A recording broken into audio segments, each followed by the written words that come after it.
Guys, তো আজকে যেহেতু সানডে, তো সানডে স্পেশাল আমাদের বাড়িতে আজকে বানিয়েছি মাটন। তো কিভাবে বানিয়েছি আমি আমার মতো করে, তো সেটাই আমি তোমাদেরকে শেয়ার করব। তো মাটন বানাতে এখানে 1 কেজি মতন মাটন নিয়ে নিয়েছি, ধুয়ে পরিষ্কার করে। তারপর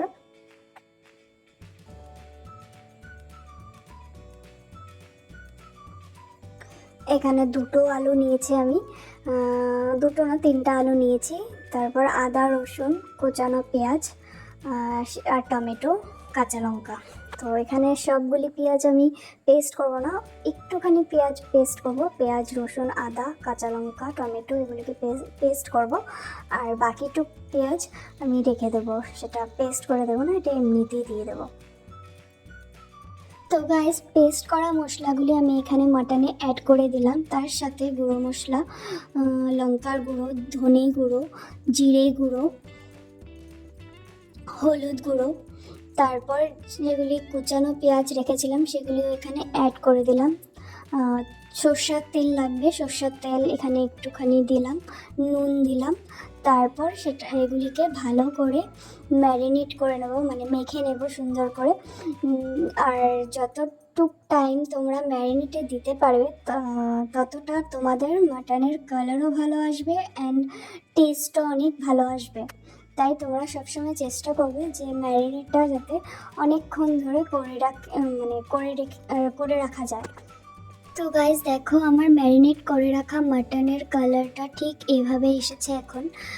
এখনও তো রান্না বাকি আছে, তো এখনই কালারটা দেখতে এতটা ভালো লাগছে, তো রান্না হলে কতটা না ভালো লাগবে। তাই চেষ্টা করবে সবসময় ম্যারিনেটে টাইম দিতে।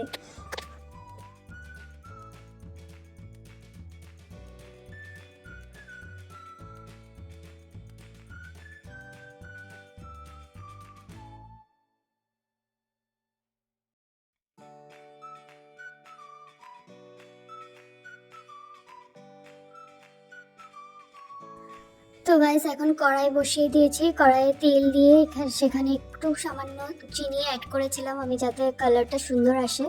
তাই তারপর আলু দিয়ে আলুটাকে একটু ফ্রাই করে নিয়েছি।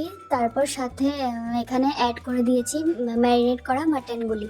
তো মাটনগুলি দিয়ে এটাকে নাড়িয়ে চাড়িয়ে কিছু সময় কড়াইতে সাঁতলিয়ে নেব।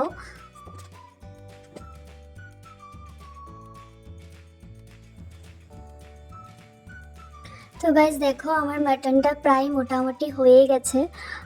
আর একটু সিদ্ধ হলেই হয়ে যাবে। যেহেতু মাটন সিদ্ধ হতে একটু টাইম নেয়, তাই আর একটু সময় সিদ্ধ হলে মাটনটা ঠিক পুরোপুরি হয়ে যাবে প্রপার। তো চলো, ফাইনাল লুক দেখবে তোমরা।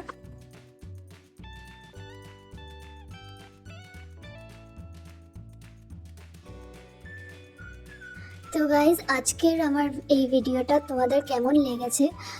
যদি ভালো লেগে থাকে তো একটা লাইক করে দিও, আর কমেন্টে আমাকে জানিও যে তোমাদের আমার মাটনটা কেমন লেগেছে দেখতে।